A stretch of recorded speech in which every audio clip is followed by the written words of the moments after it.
Saúde e você. Oferecimento Nefrusa, 35 anos de bom serviço prestado. Fone 3225-1619. Muito bom dia a você de casa. Sejam todos muito bem-vindos ao programa Saúde e Você desta semana.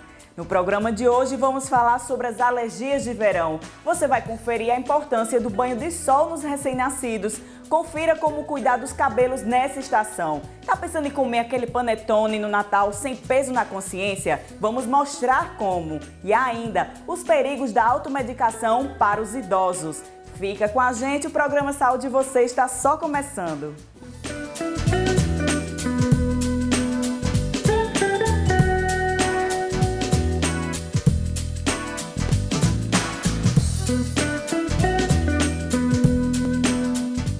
Se houvesse uma época no ano para ser eleita a temporada de alergia, essa época sem dúvida seria o verão, porque o calor somado da estação com as festas, as viagens, formam uma combinação perfeita para essas alergias eclodirem. E para conversar sobre o assunto, recebo aqui o alergologista Raif Vasconcelos. Bom dia, doutor. Bom dia. Primeiro eu gostaria de saber o que é a alergia. Muito bem. A alergia é uma doença, uma patologia, que essencialmente ela tem um caráter familiar, ou seja, genético.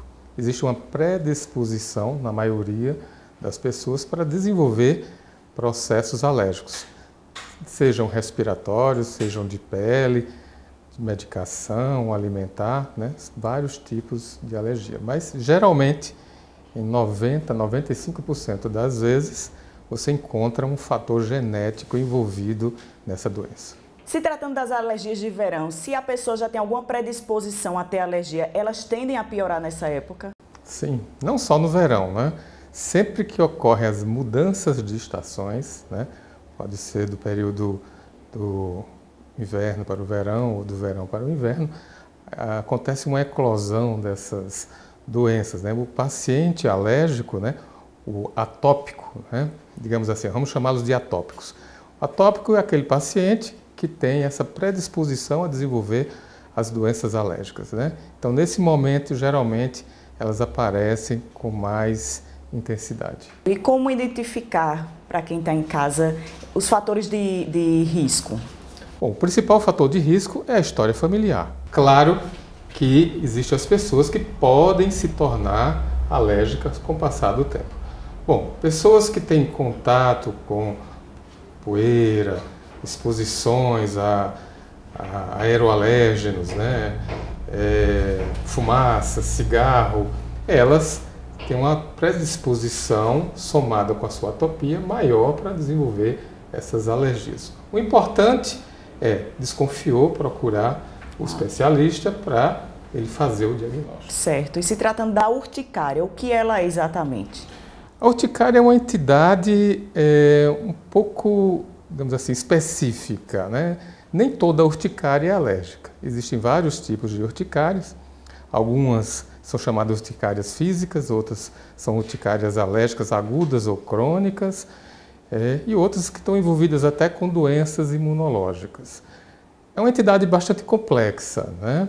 Mas varia muito da idade do paciente, né, para a gente saber a causa, né, de algumas urticárias. Em crianças, geralmente está relacionada com infecções, mas em adultos podem ter outros envolvimentos, principalmente processos alérgicos. Tem alguma coisa a ver com a dermatite atópica? Não, é uma entidade diferente. E sobre a dermatite, o que ela é? Bom, a dermatite atópica é uma outra expressão da alergia, da atopia, né? Da mesma forma que aquele paciente apresentou a rinite alérgica, a asma alérgica, né? Ou seja, ele tem a predisposição de desenvolver esses processos inflamatórios alérgicos, ele também pode desenvolver, em alguns casos, um processo inflamatório na pele, e esse processo inflamatório na pele de etiologia alérgica e que geralmente tem uma correlação com a parte respiratória, nós chamamos de eczema alérgico ou dermatite alérgica. Rinite alérgica. As pessoas que têm predisposição nessa época ou qualquer outra época em mudança de estação, o senhor disse que tem tendência a piorar. Exatamente. Existem pessoas que podem desenvolver a rinite alérgica exatamente nessa época? Pode. A gente chama isso de rinite sazonal. Ou seja, elas geralmente aparecem os períodos sazonais de mudanças climáticas. A conjuntivite, a gente sabe que nesse mês de janeiro ela é muito comum, final de ano de janeiro. Ela pode ser considerada uma alergia de verão? Bom, é importante a gente diferenciar. Conjuntivite é um processo inflamatório que envolve as conjuntivas oculares. Elas podem ser infecciosas ou alérgicas, certo? A mais comum é infecciosa, certo? Mas o profissional habilitado ele tem condições de determinar, né, qual é a etiologia, a causa dessa conjuntivite. Na maioria das vezes, a conjuntivite acompanha o processo respiratório. Então, é muito comum você encontrar o paciente com rinite alérgica e conjuntivite alérgica. Ao mesmo tempo? Ao mesmo tempo, certo? Dificilmente você vai encontrar um paciente apenas com a conjuntivite. Você tem uma atopia, ele tem uma história, né, de alergia que chegou a desenvolver aquele processo alérgico, né, na conjuntiva, no olho, né? Então, separando, existem as conjuntivites infecciosas e as alérgicas.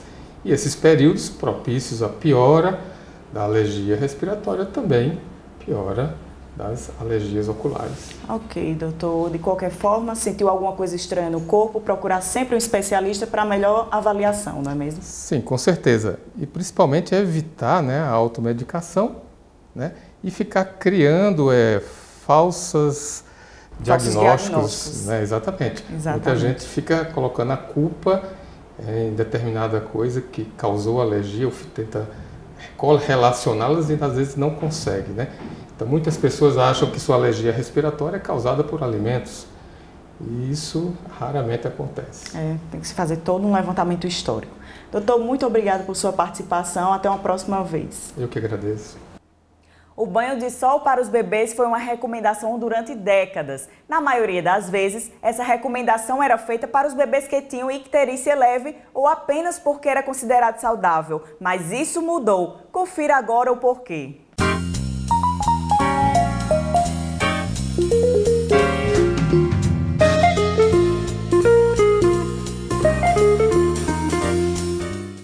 A mamãe Havana leva a filha no colo todos os dias pela manhã, cedinho, para passear na praça. É o momento de tomar aquele solzinho dos primeiros raios do dia. Já é a minha segunda filha e assim que a gente sai da maternidade a recomendação é banho de sol no bebê, para ativar a vitamina D e melhorar a qualidade de vida dela. A Havana está certa, o banho de sol nos bebês faz bem.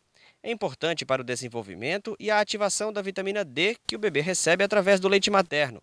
A exposição ao sol deve ser de períodos curtos e ir aumentando gradualmente. A princípio 5 minutos, depois aumentando para 10 minutos, 15 minutos. À medida que ele vai ficando com mais dias, mais semanas de vida, esse banho de sol vai aumentando. Isso é super saudável, até porque existe uma mudança, vamos dizer assim, da hemoglobina, que a hemoglobina é uma proteína que está ligada ao sangue. E essa proteína, justamente, quando ela muda muito rápido, a criança fica amarelinha. Então, isso é muito bom para poder fazer essa conversão. E também porque o sol é uma fonte de energia que faz também uma ativação de substâncias que existem na pele que ajudam a fixar o cálcio nos ossos, ajudam a fazer o bebê crescer. Então, são dois fatores importantes, tomar banho de sol e dormir bem. Atenção aos horários. O ideal é começar nas primeiras horas do dia ou nas últimas da tarde, todos os dias. A exposição precisa ser com o bebê com o mínimo de roupas possível, porque o sol precisa ter contato com a pele. Não adianta a criança sair com toda a proteção de roupa e o raio do sol não incidir na pele, ele tem que incidir na pele. Então, tem algum momento assim que a criança se sinta agradável, a temperatura esteja boa e a criança esteja não com muita roupa, o raio do sol tem que bater na pele.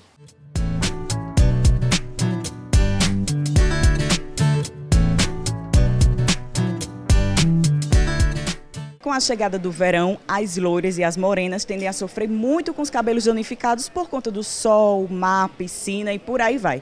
Mas a gente está aqui para mostrar que é possível recuperar esses cabelos danificados com a Camila Alexandre, ela que é cosmetóloga e vai mostrar um pouco dos produtos mais indicados para você aí que está em casa. Camila, bom dia. Me explica uma coisa, como é essa questão do sol danificando o cabelo? Então, a maioria das vezes, lembra bastante de cuidar da pele e esquece de uma coisa muito importante que é o cabelo, né?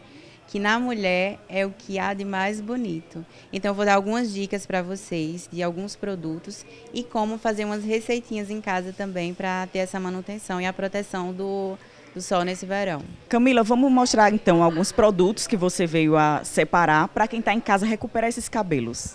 Então, a grande maioria hoje dos cosméticos, principalmente de grandes marcas e de grandes tecnologias, todos já contêm a proteção UV, que é muito importante, né? Principalmente nesse tempo agora do verão.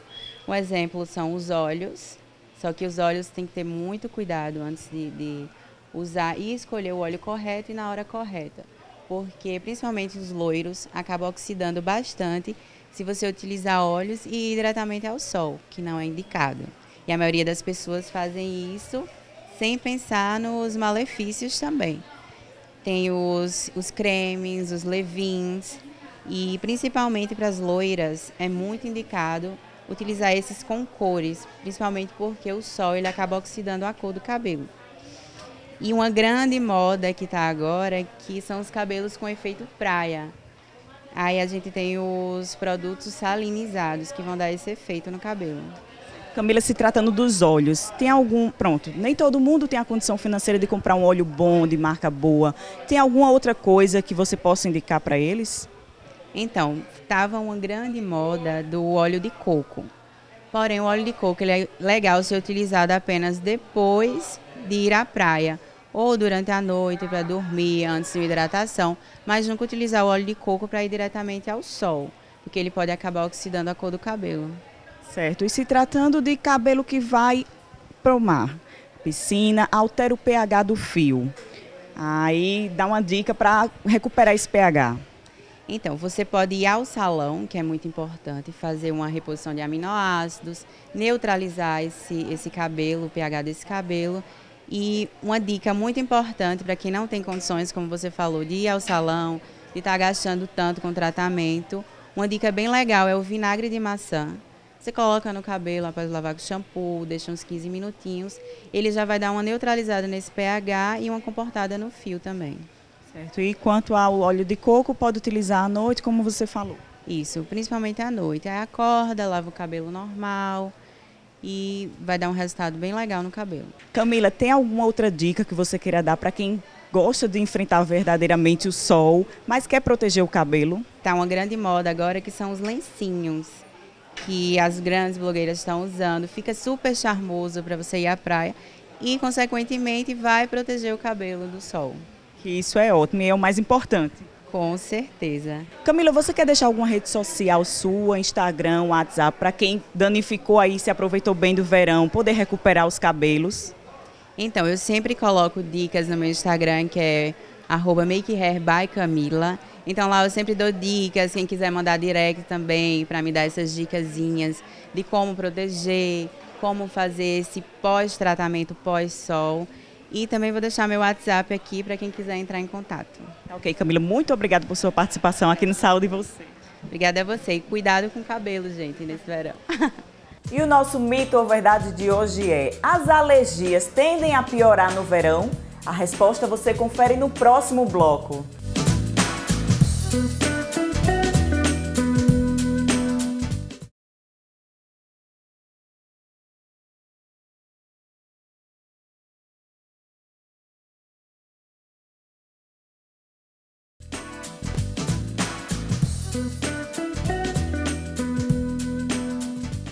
E o nosso mito ou verdade de hoje é: as alergias tendem a piorar no verão?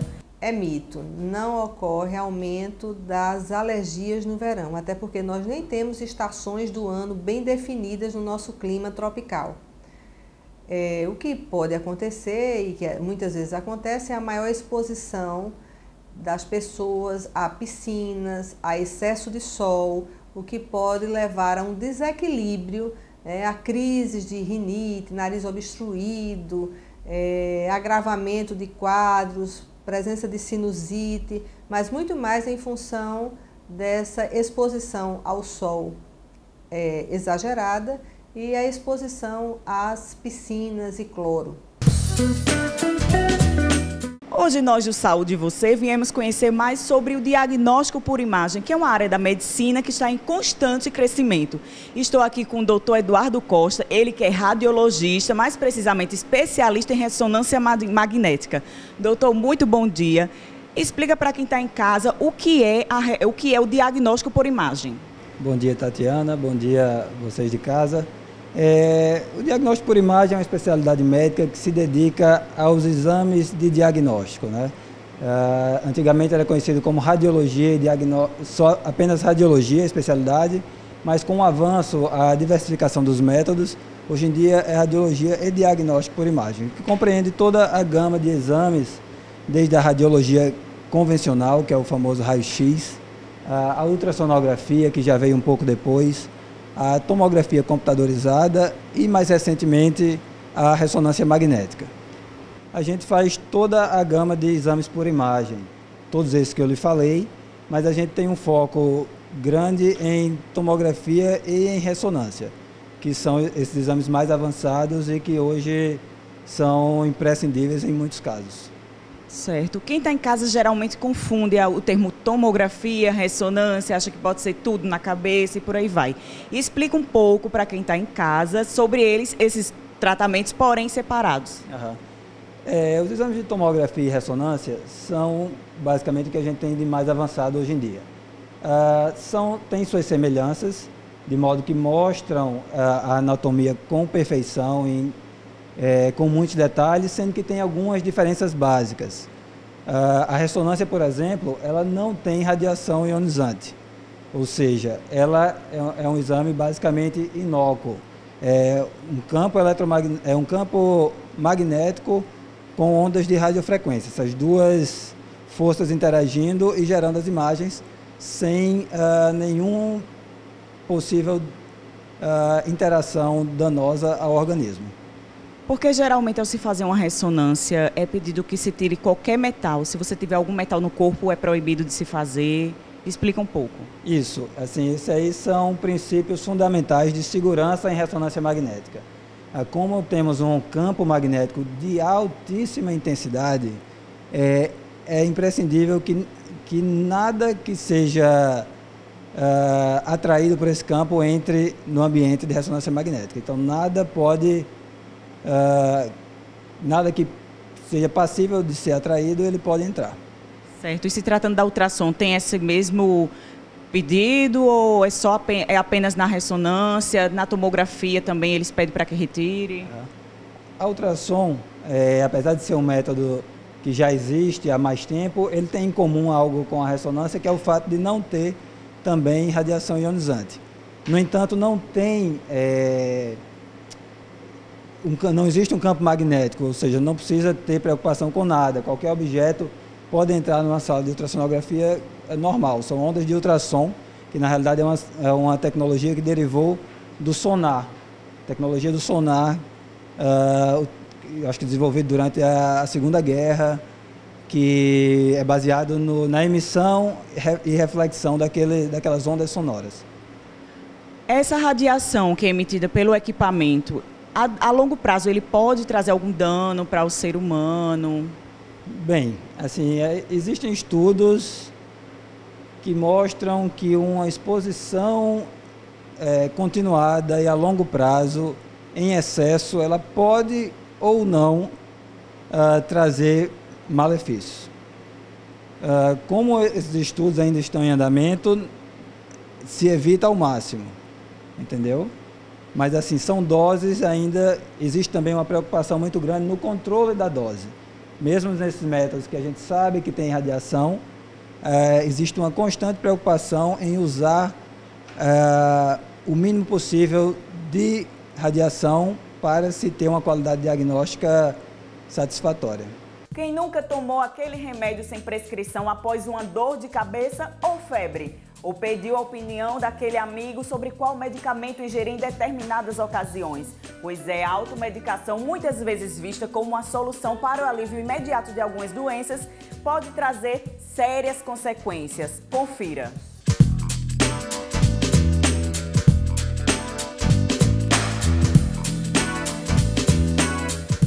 Quem Quem nunca tomou um remédio sem prescrição médica?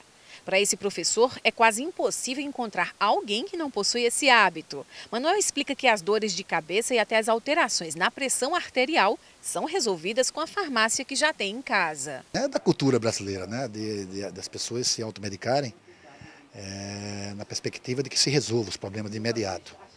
Mas isso advém também da própria estrutura da saúde do Brasil, né? Você, para chegar até um profissional, para ter acesso a esse profissional, isso leva tempo, isso leva aborrecimento, e aí quer fazer o atalho e se automedica. Mas para que tipo de problema? Cefaleias, indisposição, até patologias cardíacas como pressão alta, a gente sempre está ali ao alcance da mão o medicamento. Uma pesquisa do Instituto de Ciência, Tecnologia e Qualidade descobriu o motivo pelo qual as pessoas se automedicam. Segundo a pesquisa, mais de 70% dos entrevistados garantem que confiam nas medicações indicadas pelos parentes. Mas isso pode causar uma série de transtornos e, sem contar, que pode esconder o real motivo do problema de saúde. A farmacêutica Jeane Núcia explica que a atenção total do paciente deve ser a dosagem e que só um profissional especialista pode receitar algo. É tão sério que até a forma de cortar um comprimido pode alterar o resultado do tratamento. A diferença entre medicamento e droga é a dose. Quer dizer que é o primeiro princípio que a gente tem que tomar, é a quantidade que vai se tomar do medicamento. E se misturar medicamento humano com medicamento de uso veterinário, ainda é mais perigoso ainda. Um dos medicamentos que eu acho mais importante é o antibiótico. Porque o antibiótico a gente tem que ter cuidado na dosagem, nos dias de tomar e no horário do medicamento.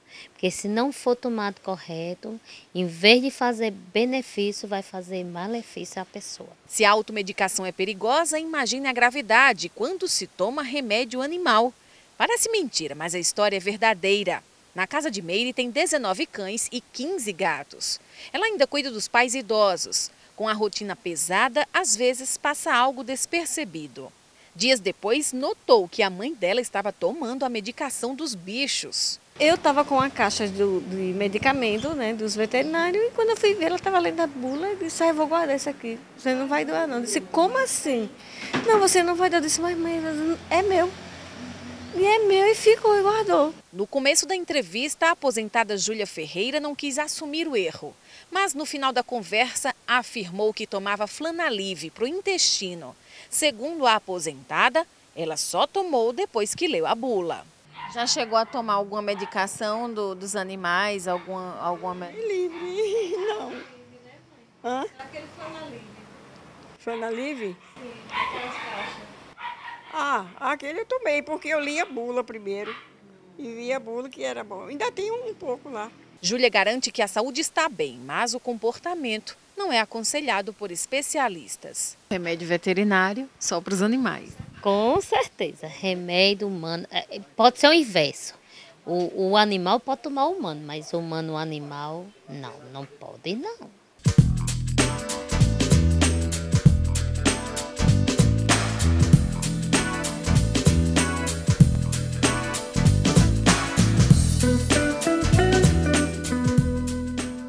As receitas fits estão cada vez mais na moda, então nada melhor do que comer um doce sem culpa nessa festa de final de ano, não é mesmo? Além de ter menos calorias que o usual, estes doces são sem glúten e sem lactose, que é o grande vilão das dietas de hoje em dia.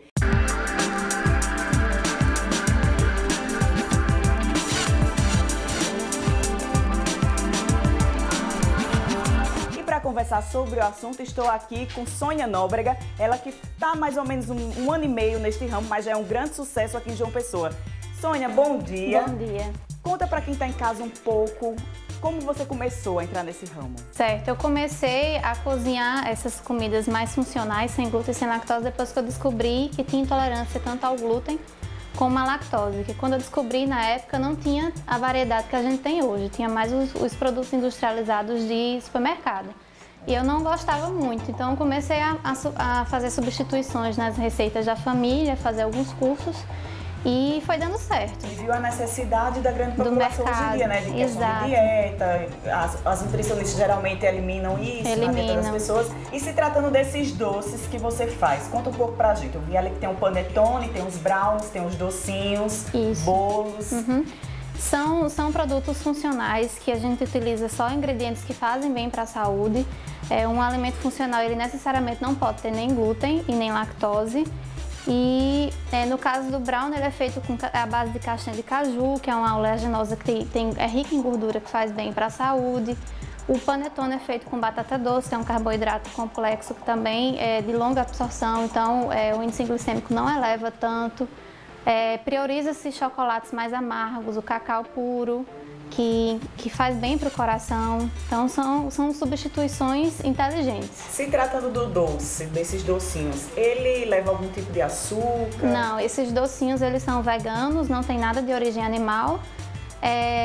São paleo, porque não tem nada que venha da agricultura, nada industrializado, e são diet, porque não tem açúcar. É bom para quem quer exagerar um pouco na ceia, já pega um pouco mais leve em questão de calorias na parte dos doces, são menos calóricos, sim, mas mesmo sendo alimentos funcionais, também não pode exagerar na quantidade, né? Exatamente. Sônia, para quem quer ainda encomendar, que eu sei que dá tempo, deixa a tua rede social e telefone, se tiver alguma coisa. O Instagram é o @sonia_nóbrega, ou pode também entrar em contato através do WhatsApp, que é o 98712-1855. Ok, Sônia, muito obrigada por sua participação. Eu que agradeço. Cuidando sempre do conforto e bem-estar dos seus pacientes, a Nefrusa Clínica de Nefrologia dispõe de uma ala exclusiva para atender os principais planos de saúde. São salas de hemodiálise preparadas para uma melhor privacidade, com TV a cabo, Wi-Fi e uma equipe clínica altamente capacitada. Pioneira em transplante renal no estado, são mais de 35 anos a serviço da sua saúde. Fica na Avenida Sinésio Guimarães, número 290, na Torre.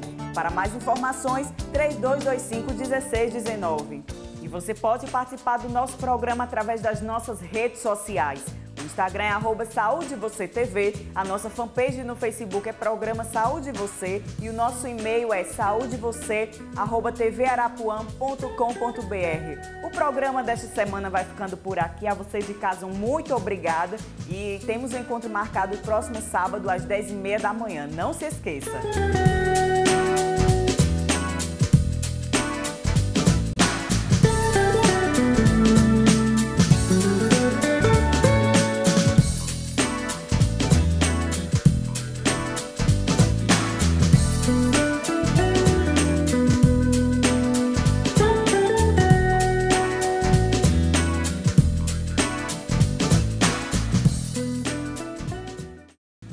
Saúde e você. Oferecimento. Nefrusa. 35 anos de bom serviço prestado. Fone 3225-1619.